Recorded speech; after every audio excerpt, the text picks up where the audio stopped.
இந்த படம் வந்து பாலாஜி சொன்ன மாதிரி குடியை குளோரிஃபை பண்ணுற படம் இல்லை. அந்த குடிக்கான காரணத்தை ஒரு சமூகம் எப்படி உருவாக்குது அப்படிங்கிறத பற்றி பேசுகிற படம்.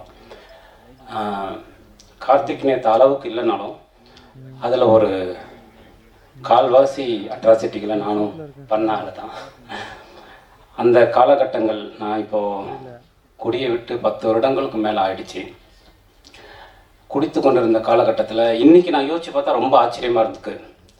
விஜய் மல்லையாவுடைய ஒரு 4 மணி நேர போட்காஸ்ட்டை பார்த்துட்டு நான் குடிக்காமல் இருக்கேன் இன்றைக்கி. அப்போ எவ்வளோ பெரிய மன உறுதி வந்து நான் அடைஞ்சிருக்கேன் அப்படிங்கிறத நினைக்கும் போது எனக்கு ரொம்ப ஆச்சரியமாக இருக்குது. ஏன்னா ஒரு நாள் வந்து நம்முடைய வேலைகளை தவிர்த்துட்டு, நம்முடைய செயல்களை தவிர்த்துட்டு, நம்ம யூடியூப்லையும் ஊடகங்களையும் பயணம் பண்ணிட்டு அன்றைக்கு சாயங்காலம் குடிக்காமல் தூங்க முடியுமான்னு தெரியல.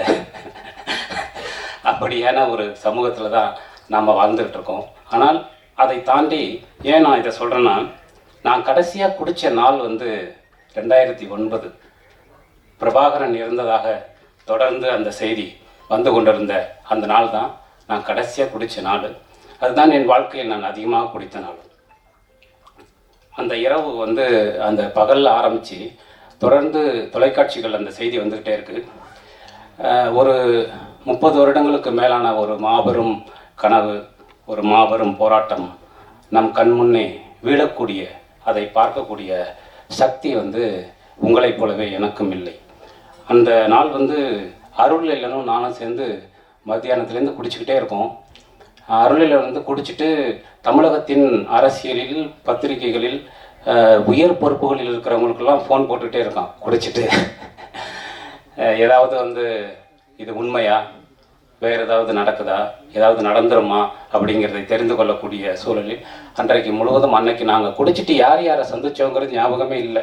சீமான் அண்ணனை சந்தித்தோம். அப்படி வந்து நிறைய பேரை சந்தித்தோம் அந்த இரவில். வைகோ அவர்களுக்கு பேசணும், அப்படி நிறைய பேருக்கு வந்து பேசி அந்த இரவு முழுவதும் வந்து அந்த மறுநாள் விடிந்த பிறகு நான் அடைந்த மாபெரும் ஒரு குற்ற உணர்ச்சியின் பொருட்டாக நான் குடியை விட்டுவிட்டேன். அன்றிலிருந்து இன்று வரை நான் வந்து குடியை தொடுவதில்லை. ஏன்னா குடி வந்து நமக்கு மீண்டும் மீண்டும் குற்ற உணர்ச்சியை மட்டுமே கொடுத்து கொண்டிருக்கிறது. இந்த சமூகத்தை பற்றி நாம் வந்து கவலைப்படலாம், இந்த சமூகம் நாம் கொடுக்குற அழுத்தத்தை பற்றி பேசலாம். ஆனால் சீர்திருத்தம் செய்வதற்கு செயல் மட்டும்தான் முக்கியம் அப்படிங்கிறது. அது எளிய செயலாக இருக்கலாம், வலிய செயலாக இருக்கலாம். அதுக்கு வந்து சைஸ் பெருசே இல்லை. சினிமாக்களையும் நான் அதை தான் தொடர்ந்து சொல்லிகிட்டே இருக்கேன். சின்ன படம் பெரிய படங்கிறது இல்லை, அது ஏற்படுத்தக்கூடிய தாக்கம் தான் முக்கியம். ஒரே ஒரு இதயத்தை ஒரு சினிமா மாற்றினால் அதுதான் பெரிய சினிமா அப்படின்னு நான் தொடர்ந்து சொல்லிக்கிட்டே இருக்கேன். அந்த மாதிரி நாம் செய்யக்கூடிய செயல்கள் தான், அது சிறியதாக இருந்தாலும் பெரியதாக இருந்தாலும், இந்த சமூகத்தை மாற்றுவதற்கான குறைந்தபட்ச அல்லது சக மனிதர்களை அன்பு செலுத்துவதற்கான குறைந்தபட்ச விஷயத்தை நாம் செய்ய வேண்டும். அதுதான் முக்கியம், குடி அல்ல என்பதை உணர்ந்த தருணத்திலிருந்து நான் குடியை விட்டுட்டேன். இந்த படமும் அதைத்தான் பேசுது. இந்த படத்தை பார்த்து முடிக்கும் போது அந்த எண்ணம் நமக்குள் உருவாக்குறது. அதனால வந்து உண்மையிலேயே ஒரு சிறந்த படத்தை பார்த்த விஷயத்தை வந்து இந்த படம் கொடுத்தது. நிச்சயமாக உங்களுக்கும் பிடிக்கும்.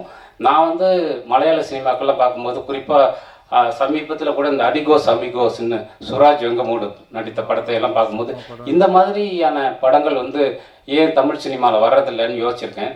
அதுக்கு முக்கியமான காரணமாக எனக்கு தோன்றது என்னென்னா, புதுசாக வர்ற படைப்பாளிகள்கிட்ட ஒரு இன்னோசென்ஸ் இருக்கும், ஒரு அறியாமை இருக்கும், ஒரு ஃபார்மேட்டை உடைக்கக்கூடிய ஒரு தன்மை இருக்கும். அதை எல்லாருமா சேர்ந்து கெடுத்துருவோம் அவங்க மேலே போடுற ப்ரெஷரில். அதனால தான் நிறைய சினிமாக்கள் வந்து அதோடைய ஒரிஜினலில் வர்றதில்லை அப்படின்னு நான் நினைக்கிறேன். இந்த படம் வந்து அப்படி இல்லாமல் ஒரு ஒரிஜினலான ஃபார்மேட்டில் வந்திருக்கு.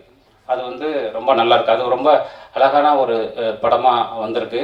கார்த்திக் நேத்தா வந்து நான் ரொம்ப வருஷமாக ஃபாலோ பண்ணிகிட்டு இருக்கக்கூடிய ஒரு நண்பன். அவருடைய வளர்ச்சிங்கிறது இன்றைக்கி ரொம்ப முக்கியமான ஒரு விஷயமாக பார்க்குறேன். அவ்வளவு அழகான பொய்டிக் சென்ஸ் உள்ள ஒரு மனிதர். நான் முத்துக்குமார் அண்ணனுக்கு அப்புறம் அந்த இடத்த வந்து ஒரு அந்த இடத்தை தொடக்கூடிய ஒரு மனிதனாக கார்த்திக் நேத்தாவை பார்க்குறேன். அவருடைய லைஃபோடைய ஒரு பீஸ் தான் இந்த படம். அதனால் இந்த படத்தில் பங்கெடுத்த அத்தனை பேரும், இதன் படத்தில் நடித்த எல்லோருக்கும், இந்த படத்தில் பங்கு கொண்ட தொழில்நுட்ப கலைஞர்கள் எல்லாருக்கும், சார்லாம் சூப்பராக நடிச்சிருந்தார், ஜெயமுருகன் சார்லாம், அப்படி எல்லோருக்கும், ஜீவா தோழர், எல்லாருக்கும் வந்து ரொம்ப அற்புதமான ஒரு விஷயத்தை கோவிந்த சந்தோட மியூசிக்கு ரொம்ப சிறப்பாக இருந்தது. அவர் இந்த படத்துடைய ஆன்மான்னே சொல்லலாம், அவருடைய இசையை, அந்த பாடலை. இந்த படம் வந்து நிச்சயமாக உங்களுக்கு ஒரு பெரிய தாக்கத்தை ஏற்படுத்தும். இந்த படம் சம்மந்தப்பட்ட அத்தனை பேருக்கும், இந்த படத்திற்கு சப்போர்ட் கொடுக்குற ட்ரீம் வாரியர்ஸ் அவர்களுக்கு, ஏன்னா அவங்க கை வைக்கிற ஒரு படம் வந்து என்றைக்குமே ஒரு சிறந்த படமாக இருக்கும். அது எல்லாம் சேர்ந்து இது மிகச்சிறந்த ஒரு வெற்றி படமாக அமைவதற்கு என்னுடைய வாழ்த்துக்களும் அன்பும். நன்றி.